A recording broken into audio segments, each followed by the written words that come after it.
ये कहानी विनोद और उसकी पत्नी रश्मि की है, जो एक किराए का घर ढूंढ रहे थे कि अचानक उनको एक घर दिखाई दिया। फिर वह दोनों उस घर में चले गए।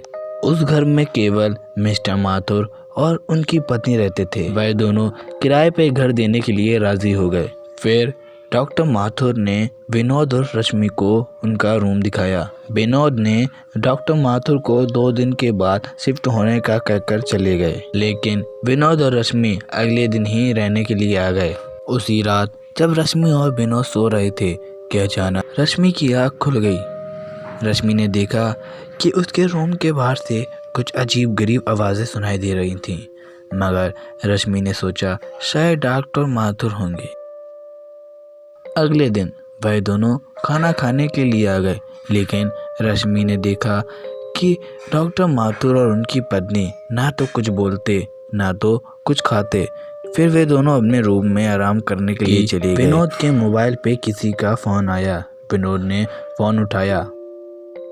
हेलो, कौन? आप विनोद बोल रहे हो? मैं डॉक्टर माथुर। सॉरी, आप लोग कुछ दिनों बाद शिफ्ट होने आना। हम लोग कुछ ज़रूरी काम से बाहर आए हुए हैं। घर की चाबी हमारे पास। ये सब सुनते ही मानो उन दोनों के पैरों तले ज़मीन खिसक गई कि तभी रश्मि और विनोद ने देखा कि डॉक्टर माथुर और उनकी पत्नी की शक्ल में दिखने वाले लोग एक खौफनाक रूप में उन लोग के सामने खड़े थे।